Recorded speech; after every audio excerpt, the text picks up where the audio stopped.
think we have a tendency on BookTube and in the book community in general to only talk about the newest, most exciting books and things that are coming up, and then they kind of fall off the map very quickly and don't get discussed again. The things that are a few years old, or sometimes even just a season or two old, just aren't talked about and just disappear. And though those of us that are in the book community, either for a job or a hobby, and talk about them all the time, may remember them and have read them and things like that, but just general readers, I feel like they don't necessarily keep up entirely with the current list and what just came out, what's a new release. If the only books they're having pushed in their faces are the most current and upcoming and things that are sometimes months and months off, then I feel like they might lose out a bit on some of those backlist titles and maybe not get around to them or have never heard of them. And that's, I think, a bit of a disservice to them, you know, as readers and as viewers of books and book blogs and BookTube.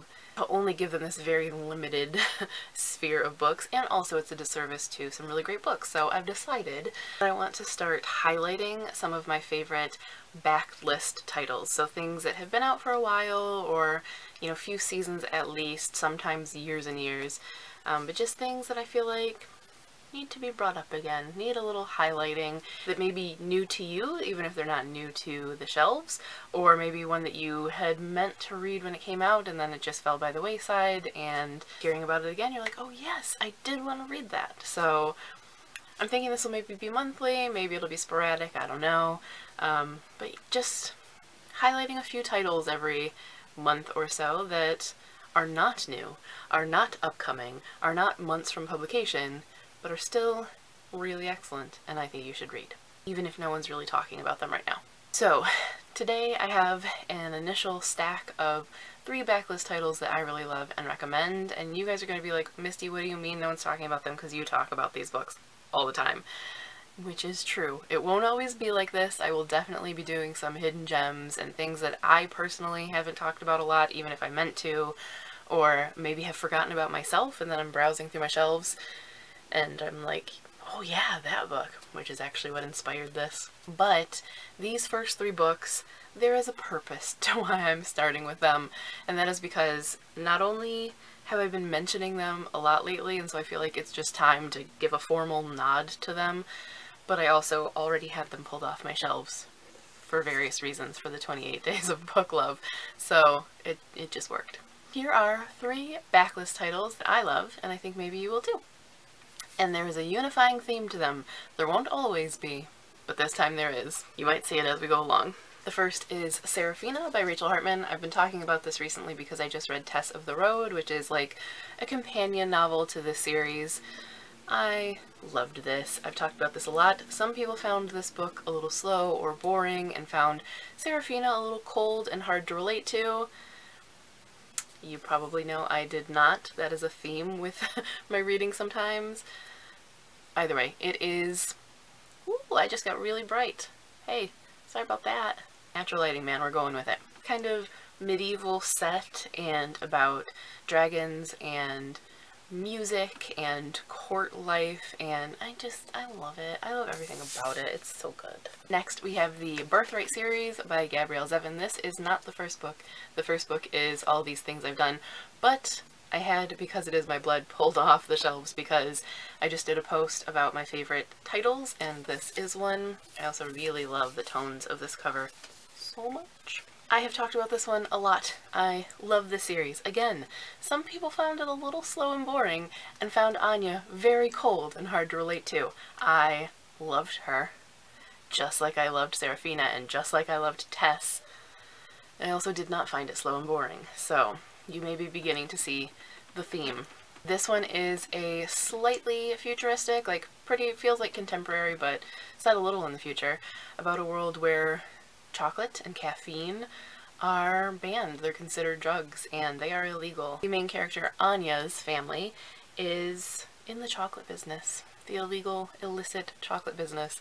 It sounds weird. I get that. It sounds like a really silly premise, but I love it. I love it.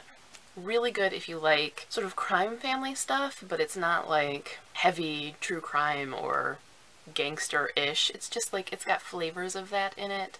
It's got some bits of romance. It's complex in a way that you don't get a lot, and there's so much about it that I love.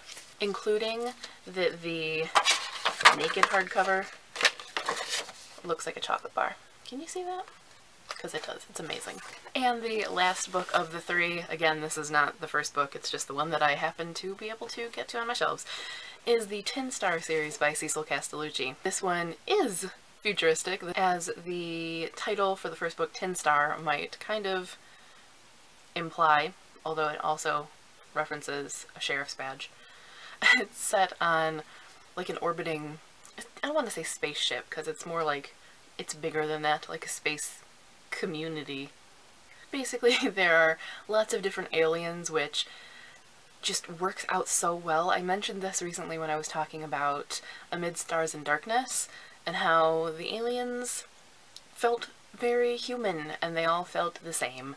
This is not like that at all. They all feel very distinct. They feel fully realized. They feel totally not human, but yet still relatable in ways, and it works so well.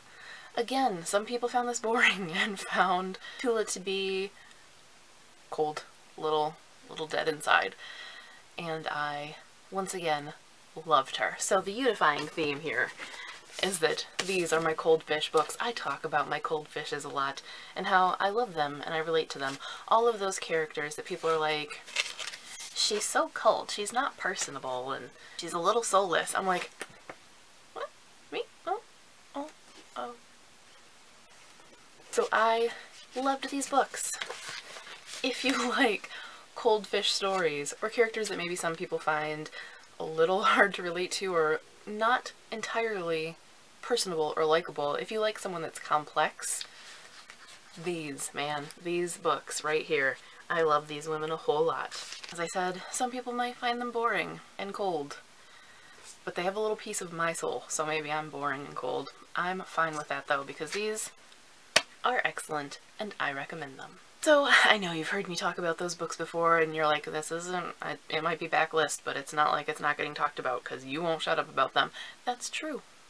But it was a good place to dip our toes in the water. Let me know what you think of this idea, and if you want to see more backlist titles, spoiler, you're going to anyway, because I think it's a great idea.